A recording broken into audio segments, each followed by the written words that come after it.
Welcome back, everybody. Today we're going over the rifle that you see right here and that you guys have seen throughout the intro, and I'm sure many of you guys have seen on my social media accounts for months now. This one is the Savage BA 110 Tactical. This one's in 308. They make them in 6.5 Creedmoor as well as a number of other calibers that are just slightly different in terms of model number. But this one's the 20-inch barrel version. They do also offer a 24-inch in 308, and these came out, I think, in June, summertime anyway, of 2018. I've had mine since then, and I've probably had it at the range every week since then. So we got about 2,000 rounds through it at this point, and definitely kind of have some results to share with you. But before we get into all the details of all of that stuff, what we're gonna do is go out to the range, see what kind of groups we can get with it, and then after that we'll come in and kind of go through it all piece by piece and let you know what we think of it overall. Now we're going to check the accuracy of the rifle. We have a CTK precision rest that we're going to be using for a little bit of stability. We got 4 different loads here today. On the end of the rifle, we have the Liberty Cosmic suppressor. The scope is going to be the primary arms. This is a 4-14 with the Orion reticle. And in the gun right now, we have the Federal Premium. This is their 168 grain tactical tip match king load. And we'll run a few loads through it. Like I said, target down range at 100 yards. We have some wind today that you guys are probably hearing, despite the dead cat there on the microphone. It's about 5, maybe 10 at most, and it's about full value. So not ideal wind conditions, and we got some serious mirage too, because it's about 110 out here, and there's no crops, but I'm pretty much out of excuses. That's pretty much all of them. So anyway, we will see what we can do, see if we can get this thing to group all right, despite my excuses.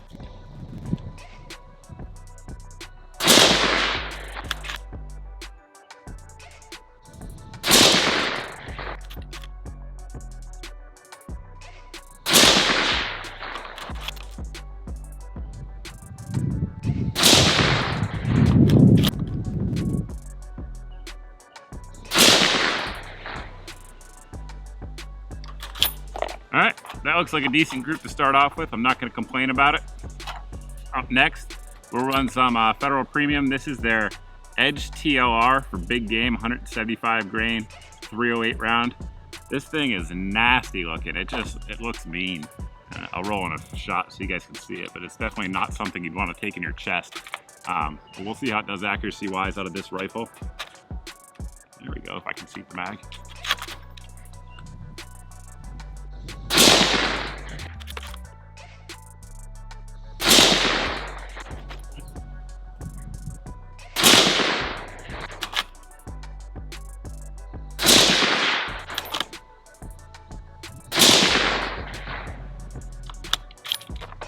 Looks like it shoots pretty darn well on top of looking pretty mean. So let the barrel cool down a little bit and make a point that I get questions about all the time in the comment section. I'm not shooting bullseye out here, so my objective is not to shoot the center of the dot.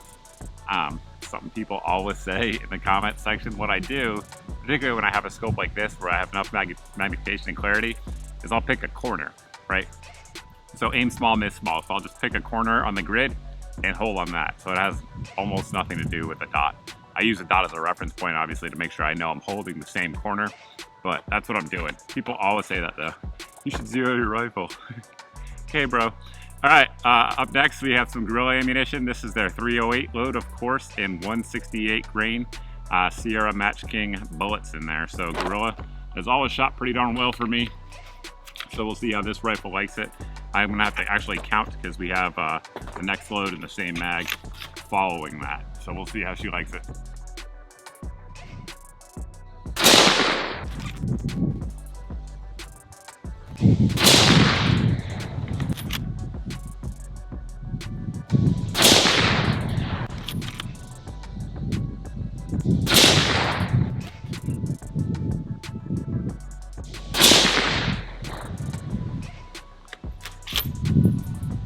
Well, for whatever reason, we know this rifle doesn't like that load. Gorilla usually shoots pretty darn well out here, as you guys who watch the channel a lot know.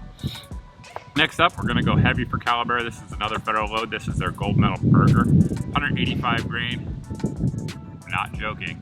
Juggernaut open tip match. So, you know, the burger bullets, and they're heavy, and we'll see how she likes it.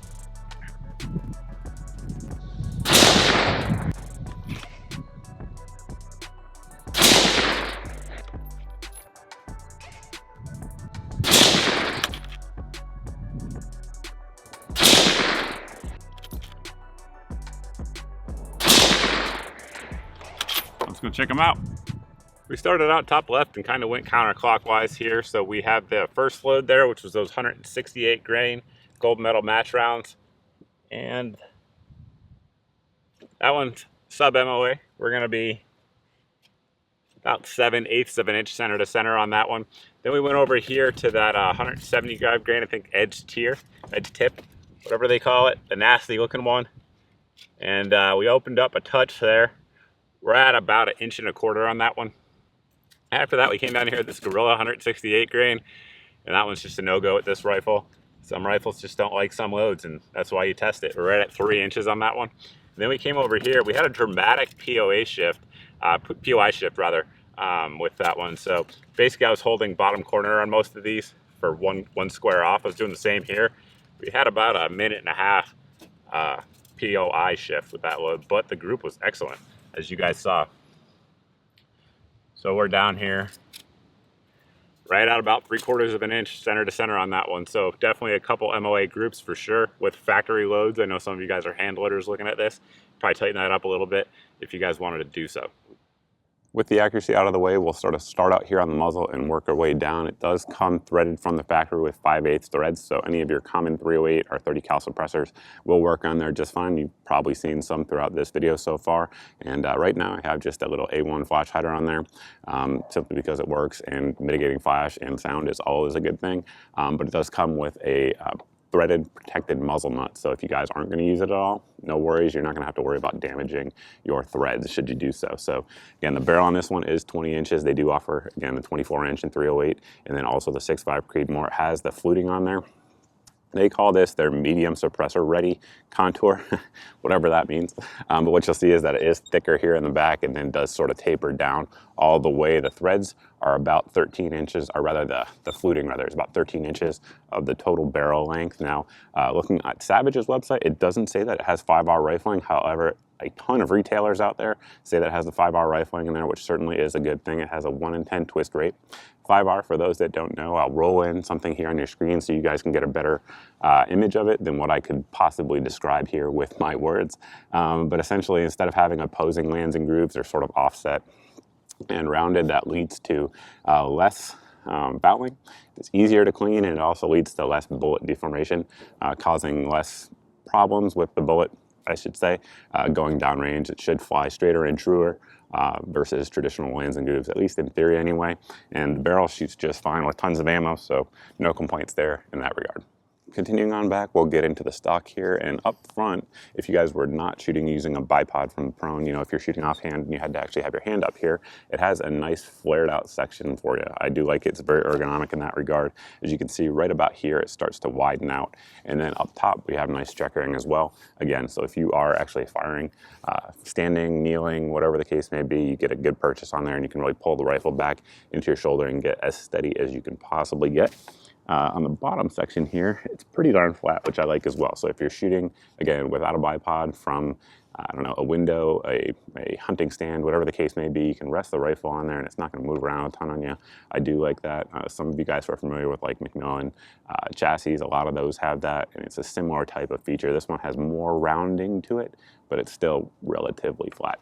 We have a Harris bipod on there on the front stud. It does actually have 2 studs there for your bipods, so you guys can run it however you want. I know some folks remove these and add a 1913 section. You can do that as well. The option is there. It's pretty darn simple to take this stock out. There's basically 3 screws back here, and that's about it. So very simple. Of course, it's free fluted, so you could run, you know, your dollar bill through there without issue and have nothing touching. Now we'll get into sort of the heart and soul of a bolt action gun, apart from the barrel, of course, and back here is sort of the action of it. So it's secured via the AccuStock system that Savage has, and they've used it for a while. It's very secure, and there's not going to be a lot of moving and flexing when it's fired, which is exactly what you want, particularly for a rifle in this price point. So it does come with a 10-round Magpul PMag. It will take any AICS pattern mags. Of course, the 5-round Magpuls are available as well. As you guys can see down here on the bottom, we have this really long magazine release lever, which I really like. One thing I like too is that it has heavy spring pressure, as you guys can see right there. So the good thing about that is that it's very far back when you actually go to insert your mag. So there's plenty of clearance, you don't have to worry about it. And then of course it's up front and very easy to just come out, hit with your thumb, hit with your thumb rather, and strip it and pull it out to get your next magazine in there. Moving over to the right side, you guys will see our bolt handle. It has very aggressive knurling on there, as you can see. Very large, oversized. It's very easy to grab quickly, run it. I know tactical's in the name, and a lot of tactical guns have that. Really, I think all bolt guns should have oversized bolts with really heavy knurling on there. This one absolutely meets that criteria. You guys can see here the action is dry because I wiped it out here to take some photos, but it slides pretty darn smoothly out. One thing I'll point out in a lot of bolt gun videos is when you get into like really high-end guns, one thing you'll notice is that the further back you get with your action, it starts to stay very tight, and with less expensive guns, that there's a little bit more slop there. This is going to kind of fall into the less expensive category. I'm not railing against it in any way, just pointing it out because that's one thing that I always bring up when people say, why would I spend $2,000 on a bolt action gun when I get the same thing for, $500? Well, sometimes you can get the same thing, sometimes you can't. So in this regard, that's one of the things you're looking at there. If you look at this versus even some of Savage's higher end rifles, which I've reviewed here in the past, this one's going to have a little bit more play here at the back end. It's just something to point out. Again, it is not a bad thing. It doesn't mean the rifle's garbage or anything like that. To remove your bolt, you're going to press the trigger, and then I can't see it because you guys are on the camera. You're going to press the trigger and press down on this little lever right here, and then pull the bolt rearward, and you guys will see there the bolt comes out. Now this one, as you can see, has a good bit of wear on it. Like I said, we have a good bit of rounds through this rifle. It's a very pleasant rifle to shoot for sure. There's no getting around that, and a lot of that has to do with the trigger, which we'll get into, and then also the sort of fitment stock system that we have there in the rear. The same thing, when you want to put it in, you're going to pull the trigger and push down on this little lever. And if I can do it on camera, do I have everything lined up? That's probably the better key. There we go.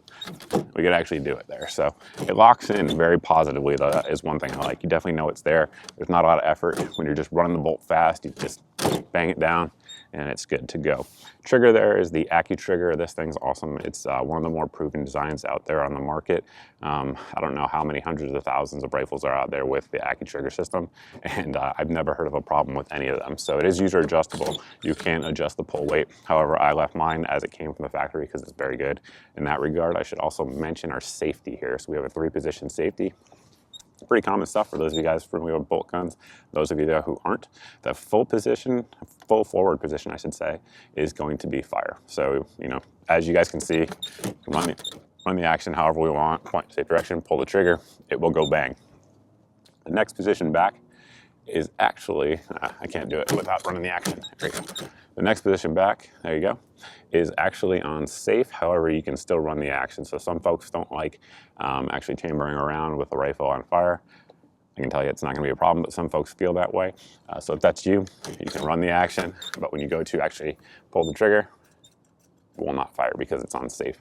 Then the rearward position will lock the action up and also lock the trigger up. So you go to get it, and it ain't gonna move anywhere. So there is that. Now let's talk about the AccuTrigger for those of you guys who are unfamiliar with it. It has that little blade in there which functions as a drop safety. It's very similar to what you get with, say, a Glock striker-fired pistol. Some people don't like it, and that is the complaint I've heard about it. Some people say it's not comfortable. I've never had that thought at all when firing it, but if that's you, it kind of is what it is. But it is a nice trigger. Once you pull that slop out, it's virtually a single action trigger. Got almost no movement to it before the break. Again, once that slops out of there, you're just gonna press back. And on this one, I think it's set to 3.5 pounds from the factory. I mean, less than a millimeter of movement, no over travel. And what's nice about that prevents the over travel is that actual trigger safety. It hits the back here of our trigger guard. So it functions excellent.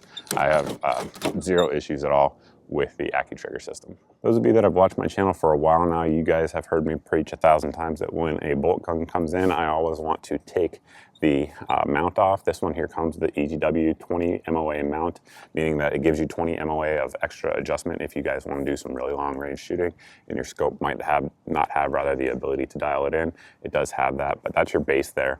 And I always recommend pulling it out, degreasing everything, and then Loctiting it back in. Generally blue Loctite, some folks use purple, whatever. But people have said to me, well, Mike, why don't you just leave it and see if there's a problem as part of the testing criteria? okay? So I did that with this rifle, and 100% it came loose. So we had, I think, one day out of the range when I couldn't hit anything, couldn't figure out why, and then I was rocking the scope back and forth because the base was loose. So again, it just kind of confirms if you guys actually want to make sure your rifle's not gonna have any issues, when you get it in, pull it out, you grease everything, blue Loctite, reinstall, torque to the spec that Savage recommends, or EGW, either one, and you guys should be good to go there with no issues. Just for folks wondering, this is the Athena BPR Platinum scope here from Primary Arms. It is fantastic with the mill reticle. And I'm actually going to be shooting this scope a good bit, or rather this rifle a good bit more, because I have a bunch of testing left to do on this scope. So you guys are going to continue to see it here on the channel, and who knows, you might see it further down the road as well. Continuing to move back, we have our pistol grip here. It has good checkering there on the stock. I do like that. I've said it before in other videos, but I do wish this little area here where your hand kind of comes into contact would have a little bit more checkering. I understand why companies probably don't do it, probably for the same reason you wouldn't checker your cheek piece. It's because some folks really get up there. I don't, but I know some people do. But I'd like to see it checkered as well. It has this relief cut in here for your hand. Again, very comfortable. There's absolutely no issues at all in terms of comfort and function with the stock. One other thing I should mention here, because I just saw it and I was thinking about it, is that this rifle here, again, I've had this one since June of 2018, and it's February or about to be March 2019, and had it out of the range every week. So it's seen a lot of different conditions, particularly humid ones. The bolt here, the knurling, did have some rust at one point, and the back here of our bolt face had a little bit of rusting as well. Some CLP knocked it right off, so no biggie there, but just wanted to report that because it appears to have a Parkerized finish just from looking at it. So, you know, compared to nitride or something like that, it's going to be a little bit more susceptible to rust. Just something to keep in mind if you guys are looking into this rifle. So we do have this piece right here, and it kind of is the heart of all the 110 series rifles. So basically the stock comes with spacers on there. I think it comes with a smaller one than this, but it comes with also, I think, 3 other adjustable ones. So you can adjust the length of pull of the stock to where you want it by basically loosening up the 2 screws here on the back. Once you loosen those screws out, you actually have to pull it out. That's one thing I wish it didn't have. Again, I know there's a price point issue there, but some rifles, for spacers, you can kind of just loosen it and then drop your spacers in. That's kind of preferable in my opinion, but this one's not the case. You have to actually remove it. I'm gonna roll in Savage's footage. Got those goose terrorists again. But I'm gonna roll in Savage's footages of the actual process because their video is better than anything I could do, and it'll explain it very well. But as soon as you pull that off, you also have the ability to just pull the comb adjustment piece here straight out as well, which is awesome. Again, let's get into price here because I think this system really is very attractive in terms of price. So price on this rifle, MSRP, is $799. If you look around online, you'll find it under $600 a few different places. So it is a heck of a lot of value for the money, in my opinion. You get a very usable stock, very good barrel, all those sorts of things that Savage is known for, but you also get the ability to set it up to how you want it. You know, years ago in the military, I had a bolt gun. I think it was M24, if I remember correctly. And we used to actually use pad and tape and pad and tape and pad and tape and just get our comb height right. Those are the old days. These are the new days. It comes with a fancy insert, and you can just do it like that. And it looks a lot cleaner for those of you guys that are familiar with, or concerned rather with that. Maybe not quite as cool though. And then at the back here, we also have this sling swivel. And one thing I didn't mention is that one of the reasons people like having 2 studs up front is because you can use it for a sling and a bipod at the same time and not have to sacrifice that capability. And our rubber stock here, if you look there, towards the thickest point, is about 1.25 inches thick, and it definitely soaks up recoil just fine, even if you're firing it with a bare muzzle. But of course, if you're firing with a suppressor, even better in that regard. Normally at the end of my videos, we discuss price, but we've already done that. So links for the rifle will be down below in the video description if you guys want to pick one up. And another thing that folks are always concerned with is going to be weight. This rifle is not lightweight, so we'll just put that out there up front. Again, this is the 20-inch version here, and this one comes in unloaded without a bipod, without your scope rings, right at 8.6 pounds, so it is not light. Again, a lot what goes into that, of course, is the action, the barrel, the heavier profile barrel that we have here, and then the system here where it locks up in the stock. Now, Savage prides themselves on accuracy, And honestly, I don't remember what I shot back when I shot the groups for accuracy. That was months ago, but I will tell you this rifle here with just M80 ball from PPU shoots 1.5 MOA all day long, and that's what I shoot. I had rather have shot the majority of this rifle with, and you know, I've been shooting it typically out to about 600 yards at the longest, simply because depending on the crops, that's about as long as I have. Sometimes the year I can get out to 800, but it just depends. But from 400 to 600 yards with PPU M80 ball, I mean, it hits the 12-inch shoots steel dart targets that I use all day long with ease. So not a whole lot to complain about there. I'm sure it would be even easier with 6.5 Creedmoor. So for those of you guys that don't know, 6.5 Creedmoor bucks the wind a little bit better. Within the distances, you know, 500 yards and in, the ballistics in terms of drop really aren't that different, but in terms of wind, it does a lot better in the wind for sure. But 308 is still an excellent rifle cartridge. Where I live around here, you're just not going to get a lot of hunting shots beyond 300 yards. Look around, it tends to be pretty darn woody. Most of it's going to be 100 yards and in, and 308 is a great rifle for just about any animal in North America for that. And all in all, it's a very good rifle for the money. Haven't had any issues. It feeds everything just fine. Cycling was just fine. A little bit of rust, but that's part of owning a rifle, right? And accuracy has been good all around. I've never had a problem with Savage rifles not being of good quality and not shooting well. So this one here is no exception in that regard. So if you guys have any questions about the rifle, anything we've used throughout the testing here of the video, since we've had it in, you can post those down below in the comment section. You can also post them over at my Facebook page as well. That's generally speaking the best way to get in touch with me. And I do respond over there to all the messages I see. Get a couple thousand every day, but I go through it and respond to all of them. So that's pretty much it, guys. If you're new here and you like what you saw, go ahead and hit that subscribe button. If you guys are already subscribed, thank you very much for subscribing. I appreciate it. This channel is nothing without you guys watching it, and that fact is never lost on me. And I look forward to seeing all of you in the next video.